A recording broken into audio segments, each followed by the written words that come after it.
I sat in a small interrogation room, inhaling deeply the air filled with the smell of coffee and paper. The lamp above the table cast harsh shadows on the face of the detective, who was looking over his records across from me.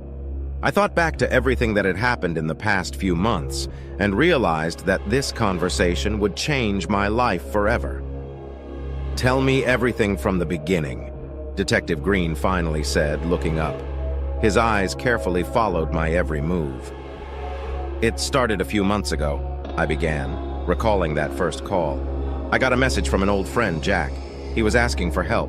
Jack didn't usually come to me with requests like that, so I decided to find out what happened." That evening was particularly dark. I drove up to Jack's house and saw that the windows were closed and the door was half open. My heart sank with a bad foreboding. I went inside and shouted his name, but there was no answer. "Jack was lying on the living room floor," I continued, looking at the detective. "There was blood everywhere and I knew he was already dead. But this was no ordinary murder. Someone had written the word 'next' in his blood on the wall." Green leaned forward, listening with interest. "And what did you do then?" "I called the police," I replied. "But that moment was the beginning of a nightmare. In the following weeks, I started getting strange messages and calls. Someone was playing with me like I was a doll, and with each message it became clear that the killer would not stop at Jack. I became the next target. My heart was beating fast as I continued my story. When I found Jack, I felt my blood run cold. It wasn't just death, it was a message." "Letter?" Detective Green frowned. His eyes became even more alert. "Yes," I nodded, feeling cold beads of sweat run down my forehead. "I started getting messages on my phone. At first they were just cryptic words, but then they got more and more ominous." I pulled my phone out of my pocket and showed Green some messages. "Here, see for yourself. The first ones were short. 'I see you. You're next.' But then they became more personal. 'I know where you live. Your life is in my hands.'" Green looked at the message, his face becoming even more serious. It wasn't just scary, it was real and inevitable. "I started checking all the locks, always looking over my shoulder, constantly living in fear," I continued, feeling my throat tighten with emotion. "I tried to live a normal life, but every sound, every whisper in the dark made me tremble with fear. I knew that this killer was somewhere nearby, that he was watching me."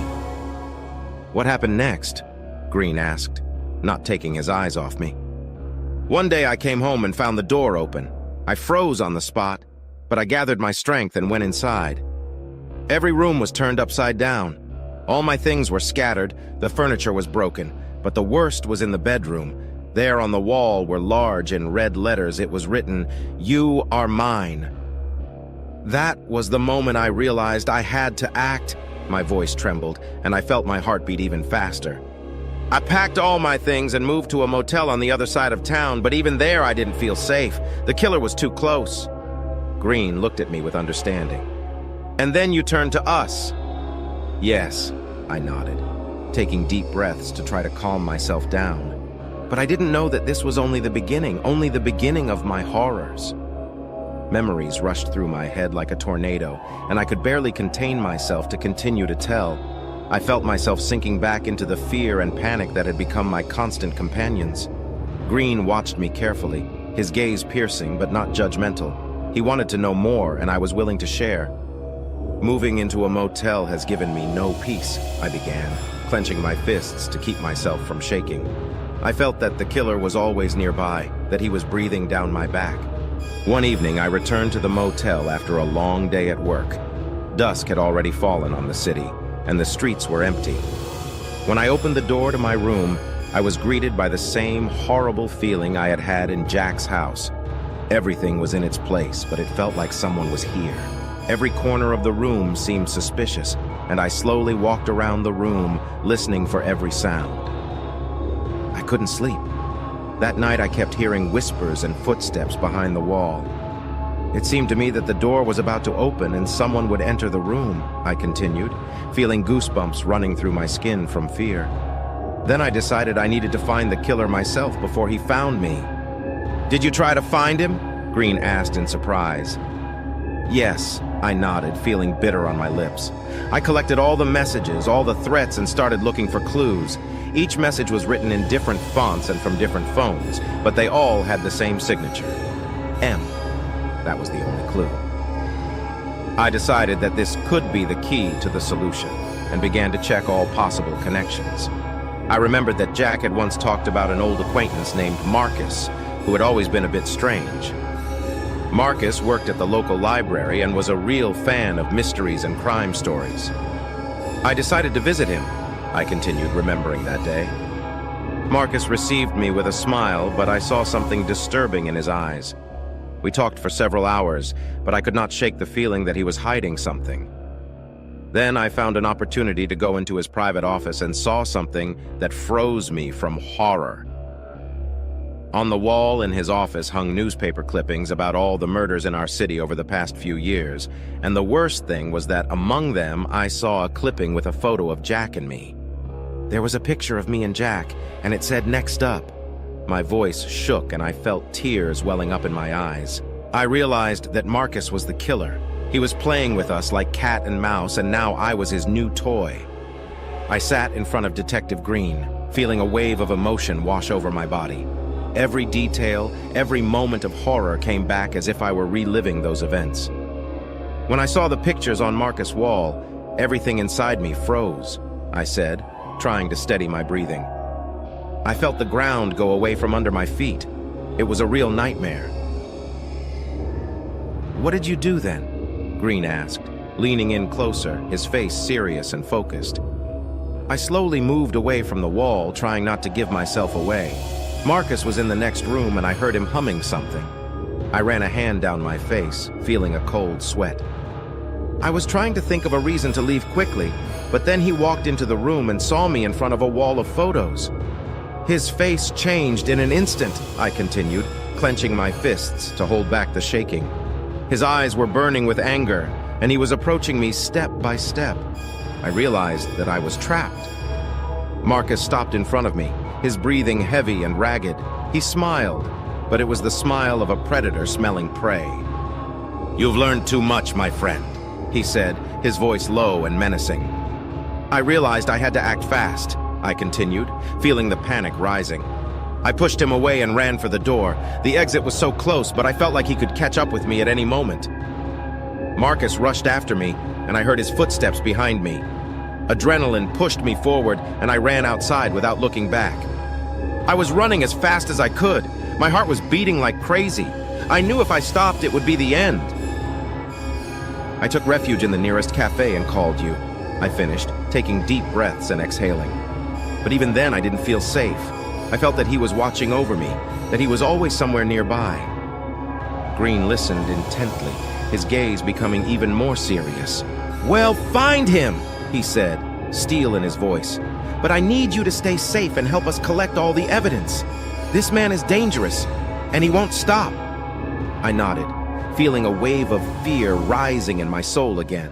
I knew that the struggle was just beginning and that it would be the most terrifying challenge of my life.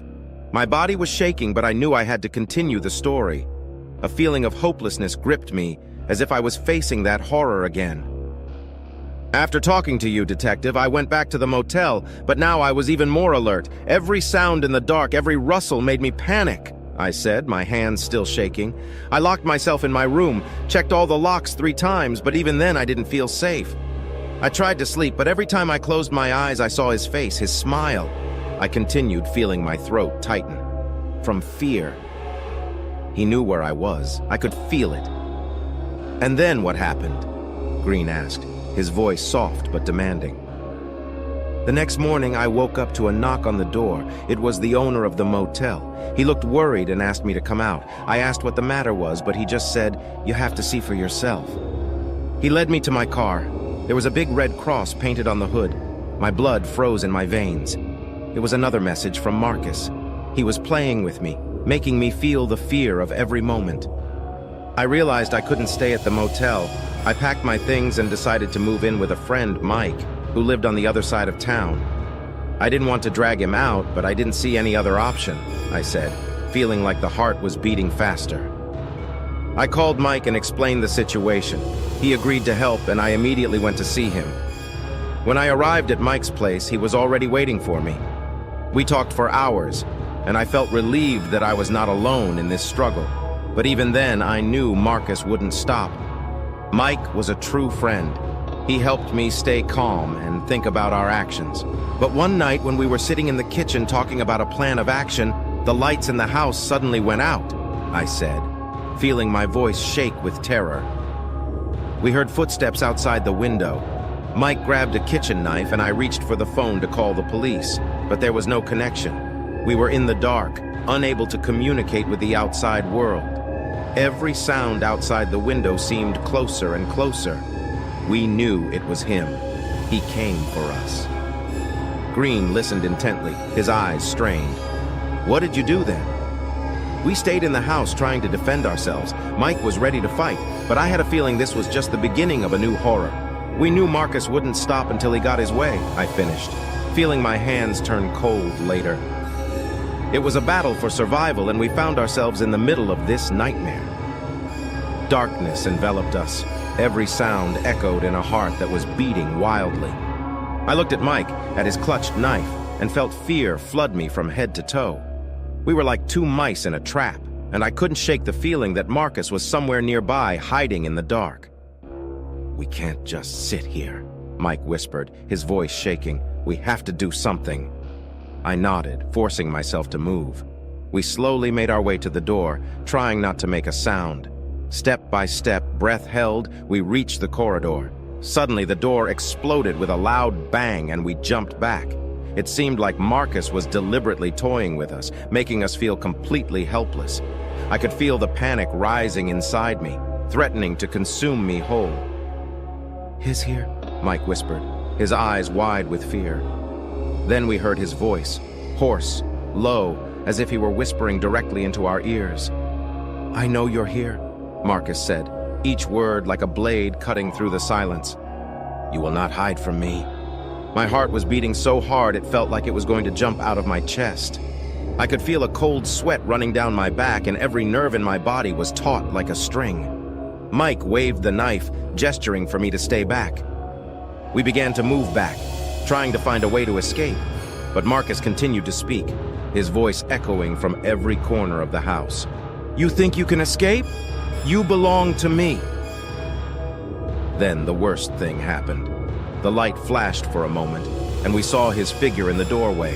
He was a tall, ominous figure, and his eyes glowed with an ominous gleam.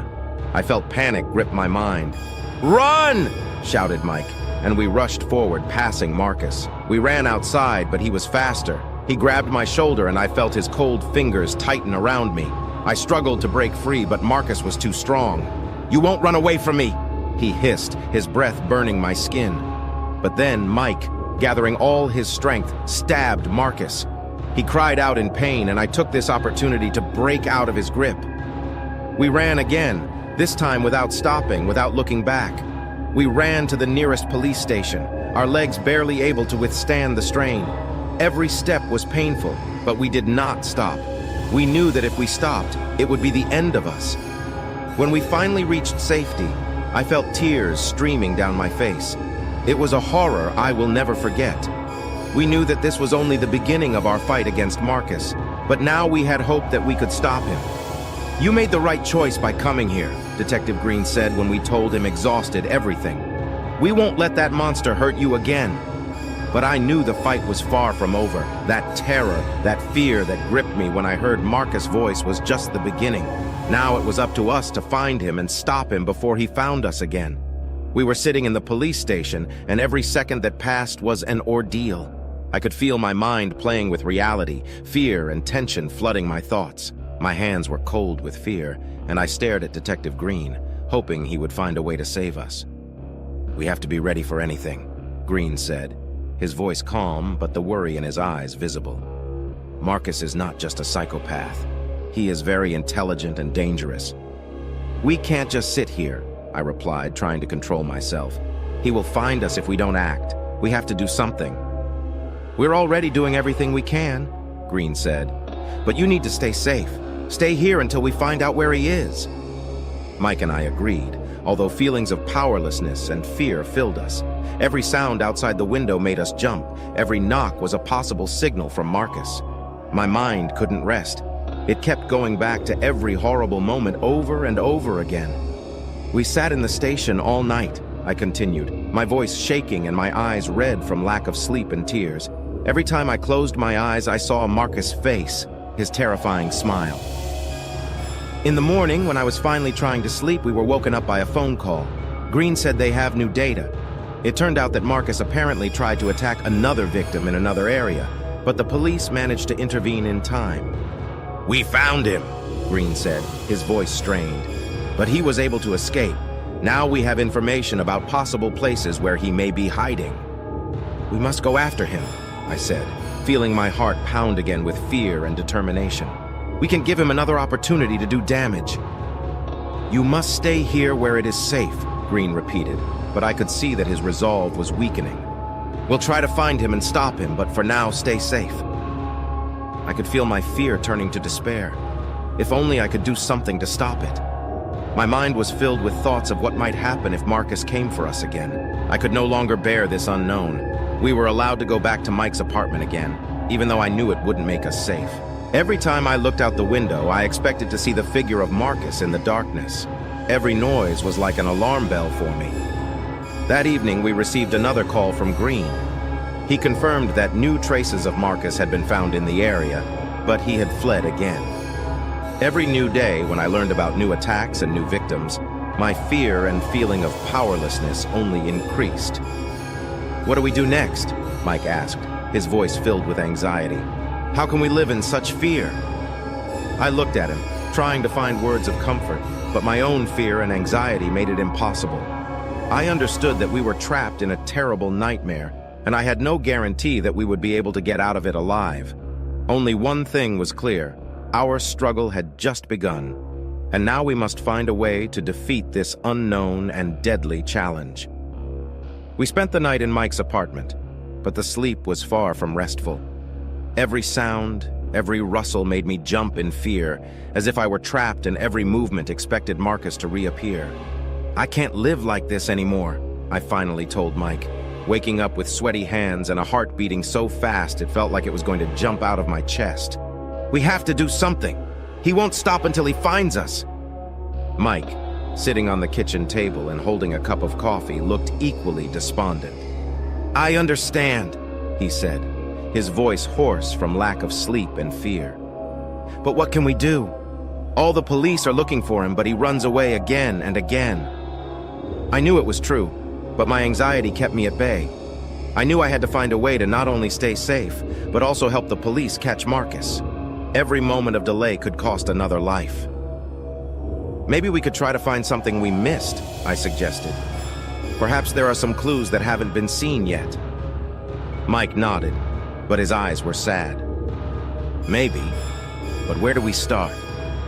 Maybe if we go over all our records again and the facts we already have, maybe there's something we missed. At the same time, we can try to contact other witnesses if there are any," I suggested, trying to find even a small chance. We started working on it. We went through all the documents again and again, reviewed the testimony, trying to find at least one detail that could help. But after a few hours of work, I began to feel a sense of hopelessness fill me. We seemed to have hit a wall. Then suddenly, my phone vibrated. It was a text from Detective Green. "New evidence has surfaced. We need to talk." My heart was pounding. Mike and I quickly left for the station.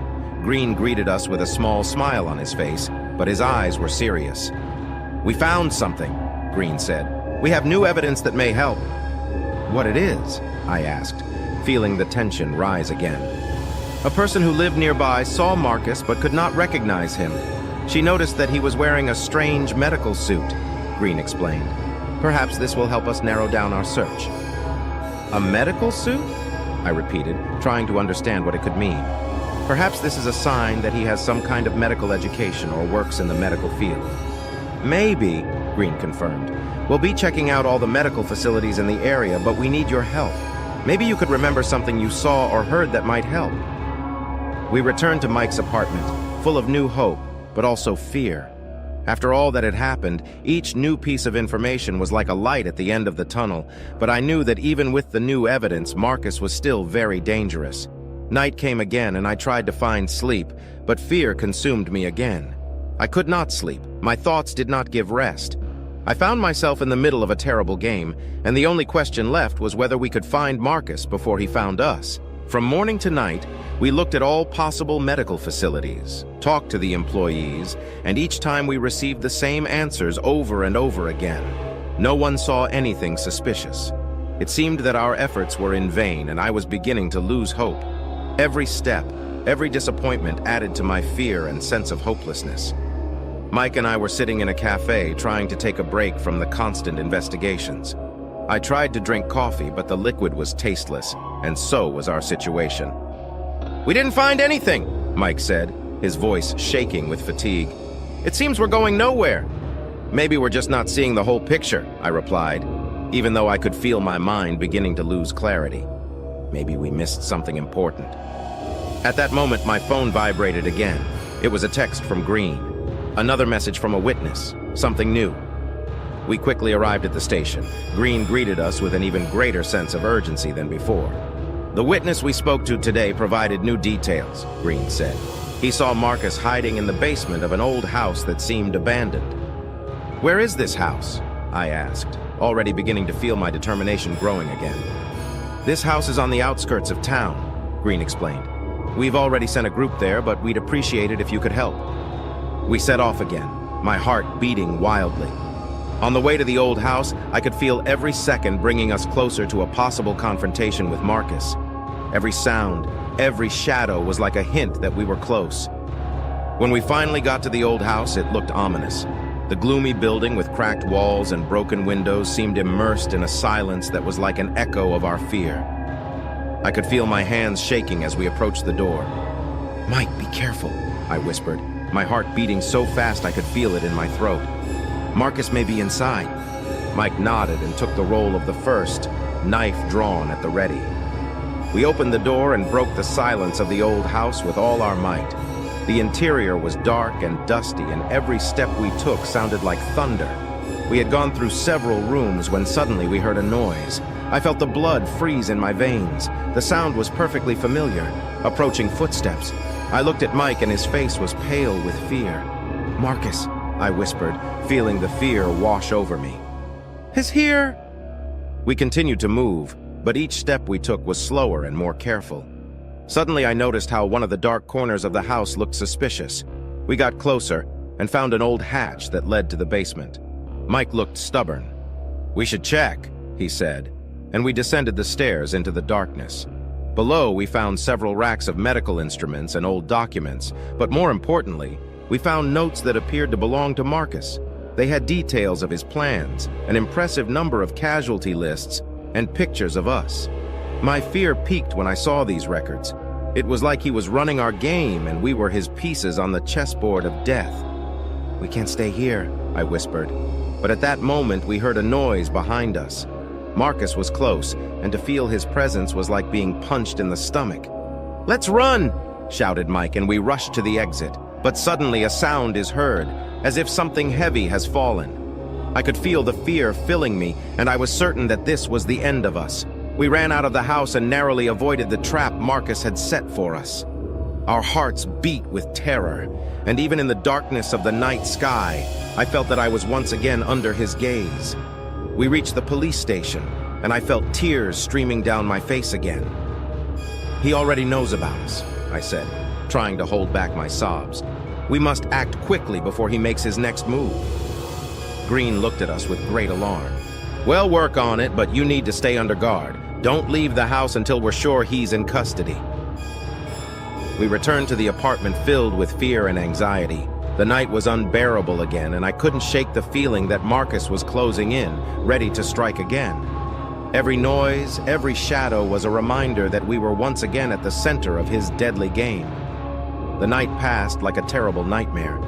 My thoughts were plunged into darkness, and I could not find peace. Every sound outside the window, every creak of furniture in the neighboring apartments made me fear that Marcus was close. The morning came, but when it dawned, it could not bring me relief in any way. Every moment felt like an eternity, and I couldn't wait to finally find out what was going on. We found ourselves again at the police station, full of anxiety and fear. "We've checked every lead we can," Green said, but his voice wasn't as confident as usual. "Currently, we have information that Marcus often visits old abandoned places. He may be planning another attack." "Any new clues?" I asked, trying to suppress my anxious breathing. "We received reports of strange activity in an abandoned warehouse on the outskirts," Green said. "Maybe this is our chance. We need to check this place out." Mike and I set off on a new trail, our hearts pounding with each step. We reached the old warehouse, which looked like a scene from a horror movie. Crumbling walls, broken windows, and darkness engulfing everything around. Every step was hard and tense, and my nerves were on edge. We stepped inside, and the darkness around us was like a living organism waiting for us to fall into its trap. We had only one flashlight, and its weak light had the strange effect of making the darkness more ominous. "Be careful," Mike whispered, his voice shaking. "We don't know what awaits us." "I know," I answered, trying to stay calm, "but we must go on." In the middle of the warehouse, we found several old racks on which various tools were laid out. In the darkness, it seemed that every object could be used as a weapon. Every sound that echoed was like a cry of danger. Suddenly, I noticed something that made my heart stop. On the wall was written in red marker a terrible message. "I know you are here." I felt sweat running down my forehead, and I struggled to catch my breath. Mike moved closer to the sign, his face turning pale. This is his message," Mike whispered. "He knows we're looking for him." "Maybe it's not just a threat," I said, trying to compose myself. "Maybe he wants us to find him." We continued our search, and suddenly we heard the sound of something heavy moving. My heart throbbed again with fear. We followed the sound and suddenly found ourselves in front of the door leading to the underground part of the warehouse. "We should check it out," I said, but my legs were shaking. This could be his hiding place. We opened the door, and in the darkness of the dungeon, we found many notes and photographs. These were images of us, Mike and I, taken from a very close distance. They were all amazed and showed moments of our everyday life. This is all about us," Mike whispered, his voice laced with terror. "He knows everything about us," I replied. "Maybe that's his plan. Maybe he's already decided what he's going to do next." We continued to check the room, but suddenly we heard the sound of someone approaching quickly. We turned to the door and saw it slowly open. "We have to go!" I shouted, and we ran for the exit again. My fear reached its limits, and I felt every part of my body shaking with terror. As we ran out of the warehouse back into the darkness of the night, I could feel my heart almost pounding out of my chest. We tried to calm down and return to the police station, telling Green about the findings. "He's not just a maniac," I said, trying to hold back tears. "He's a real monster. He's playing with us." Green looked at us with a serious expression. "We must stop him before it is too late. Our resources are growing, and we have received new information on his possible location." Mike and I felt that the climax of our terrible ordeal was approaching. Each new day brought new fears, and now we knew. Marcus was no longer just a danger. He was an invisible enemy playing with our lives, and we were just trying to stay alive. The night that followed was the most terrifying of all. The shadows around our shelter seemed alive, and every crack or noise was like a hint of approaching death. We sat in the police station waiting for further instructions, but the fear and anxiety were almost overwhelming. I kept thinking that Marcus was always one step ahead of us. Green finally called. "We have received new information." His voice was strained. "We seem to have the coordinates of where he might be. We have to act fast." Mike and I raced to the new location, each second seeming like an endless period of fear and anxiety. When we arrived, it was an old, rundown hospital that had long since lost any medical equipment. We knew this could be the last place we could meet Marcus. When we got inside, the darkness of the hospital was alive. Wandering through the corridors, we noticed fragments of old equipment and forgotten tools. Throughout our stay here, it felt like every step was bringing us closer to a terrible denouement. "We have to be very careful," Mike whispered, his voice a whisper of fear. We approached the door that led to the underground rooms of the hospital. With each step we took, my heart was beating faster, and I could feel my fear peaking. We opened the door and descended into the dark dungeon. "We can't stop," I said, trying to catch my breath. "We're almost there." The darkness was so thick that it seemed we could drown in it, but suddenly, I saw something that made my heart stop. The light of a flashlight coming through the crack in the door. It was proof that Marcus was already here. We went to the door and opened it, and a terrible picture opened before us. Marcus was standing in the middle of the room with his back to us. There were pictures hanging on the wall, showing us our homes, and even our loved ones. "You were so close," Marcus' voice suddenly broke the silence. "But now you are in my trap." Mike tried to say something, but the words wouldn't come out. I was ready to fight, but I still felt my fear wash over me. Suddenly, Marcus turned and I saw his face. It was pale and misshapen, with eyes that seemed to burn with hatred. "You thought you could beat me?" he said, his voice filled with malice. "I'm playing with you and you can't escape." Mike and I were determined and we started to fight him. Every blow, every attempt to stop him was like fighting a living nightmare. I could feel my body getting tired and sore, but I couldn't stop. Marcus was incredibly strong and fast. We fought, but he was invincible. My fear peaked when I realized that we might not survive this battle. But suddenly I heard the sounds of reinforcement. It was the police. Green and his team finally arrived. "Stop!" shouted Green, and his team began to shoot in the direction of Marcus. It created a momentary distraction that gave us a chance. Mike and I managed to contact the police, and Marcus was taken into custody. I watched him as they took him away. He looked as cold and ruthless as before, but he was finally in the hands of justice. "We did it," Mike said, his voice full of weariness and relief. "We stopped him." We went back to the station where all the police officers who supported us during this terrible time were there. I felt a great relief, but I was still under the impression of the fear and horror I had experienced. "You've been through a real nightmare," Green said. "But thanks to your efforts, we were able to stop Marcus. Now we can feel safe again." Mike and I returned home, but the fear and anxiety still lingered. The night was quiet, but for us it remained filled with memories of what happened. We found peace again, but the constant fear of what could happen at any moment remained with us. We now knew that true evil might be closer than we thought, and that our struggle for life would live on in our memories. It was the end of our terrible game, but the traces of fear and anxiety will remain with us forever.